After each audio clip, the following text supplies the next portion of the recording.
Israel's former Prime Minister Ariel Sharon has died at the age of 85, having spent 8 years in a coma caused by a stroke.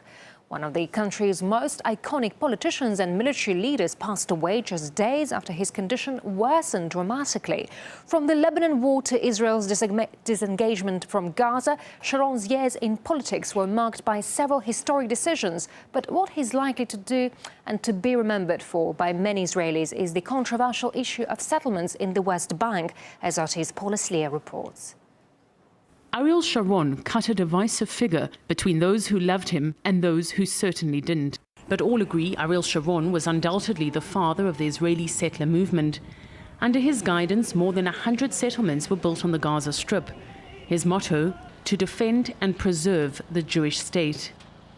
Ezra Eldar was a lifelong supporter of Ariel Sharon. For 27 years, he farmed spices and flowers in the former Gaza settlement of Gnei Tal. He was the builder of settlements. Even in ours, he built 20 new homes, just like he did in other places. We saw him as the father of the settlers, and he did so much for us. But 8.5 years ago, Ezra, his wife and 3 children were forced out of their Gaza home, along with 8,000 others. His hero had become his enemy.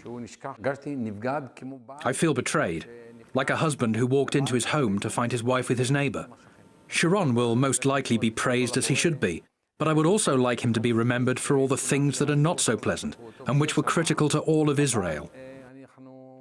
The longtime champion of Jewish settlements in the occupied territories came to believe there'd be more trouble than they were worth. And because Sharon was the one who built them, it came as a shock that he was the one to destroy them. At the end of the day, he looked at them as instrumental for whatever needs he had at the moment. When he thought that the settlers and the settlement movement were serving the needs of a stronger Israel, he supported them, and he supported them more than anyone had. But when he felt that they were no longer serving the needs of a strong Israel, then he turned against them. So much so, there was a total disengagement from Gaza.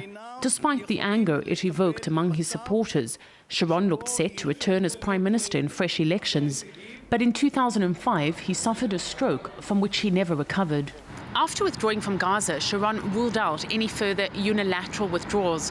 But the settlements he built continue to be a major sticking point in negotiations between Israelis and Palestinians. Paul Aslia, RT, Tel Aviv.